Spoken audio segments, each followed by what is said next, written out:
I'm going to show you how to install the VCMTUNER II onto your 3.5 liter Honda. Pictured here is the unit with the wing nut. The tools you'll need is a 10mm wrench and a flathead screwdriver. First thing we're going to do is we're going to take off the engine cover. And for that you're going to need the screwdriver. We're going to take off that, unscrew that, and unscrew that bolt.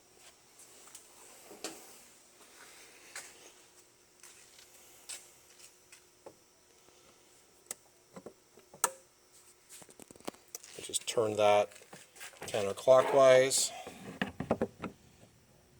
Turn this counterclockwise. Remove the cover. And set it aside. Next thing we need to do is to locate the ECT1 sensor, which is right here where the, let's see if I can focus in a little better there. This is the sensor. So we're gonna unplug that. You want to make sure before you unplug that your car has been turned off for at least 30 minutes and the engine is cool. And if you have a push button start system, you probably want your keys 15 to 20 feet away from the car so that the ECU will stay asleep. Otherwise, the accessory switch can come on and it can cause the check engine code to be thrown during the installation. So, there's a tab on the back of this connector. Hear the click.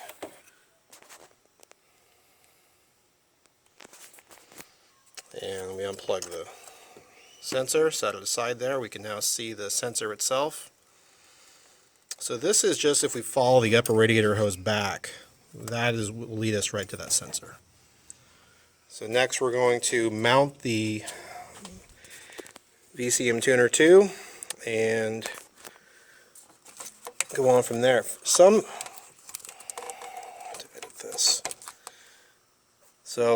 for many vehicles, this will be sitting here on your battery bracket post, and this is where we're going to mount. This is where we're going to mount the unit. So if there is a rubber washer or a little rubber screw here, we want to take this out, and we're just going to let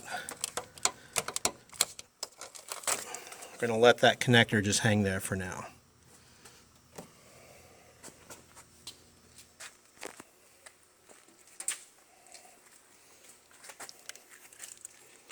So what we're going to do here, this is our 12-volt wire that goes to the battery.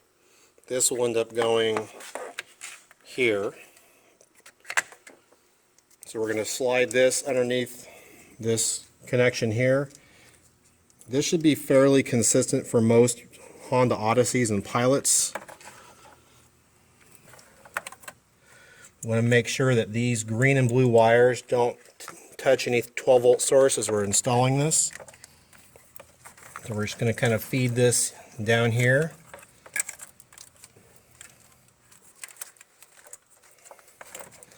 And this unit can be mounted just like that. You literally just slip it over the battery bracket, take our wing nut, you can push this forward and just spin it on. And it's okay to bend this bracket. This is a stainless steel bracket and it's made to be bent into this little area here. So the last thing we're going to do is we'll hook up this 12-volt source. Next, what we're going to do is we're going to take the ECT connectors. This connector basically is going to go right where our factory connector went. So we're going to plug the VCMTUNER II connector to the sensor down here.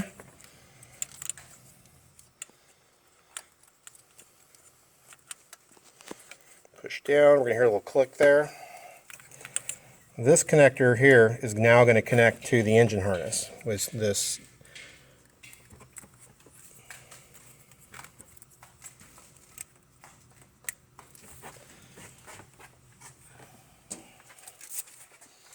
We're going to take the supply piece of Velcro and we're just going to secure now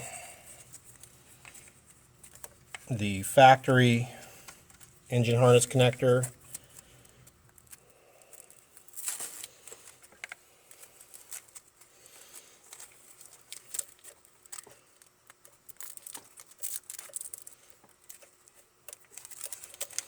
And this Velcro will just wrap around, and that'll be it. And then it will basically, the connector will just sit here. Now that that's connected, all we have left to do is to connect the 12-volt source here with this ring terminal. It's a 5/16 ring terminal. Take our 10mm wrench, going to loosen the nut here.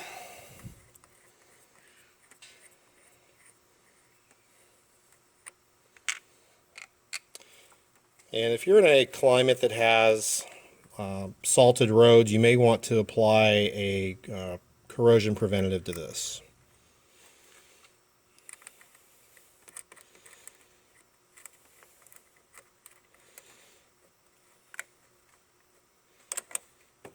I just want to tighten that down. This will just close right back over there. Our fuse is right here, just for reference.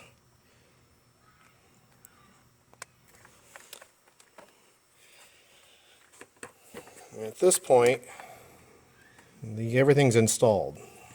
All we need to do now is to put the engine cover back on.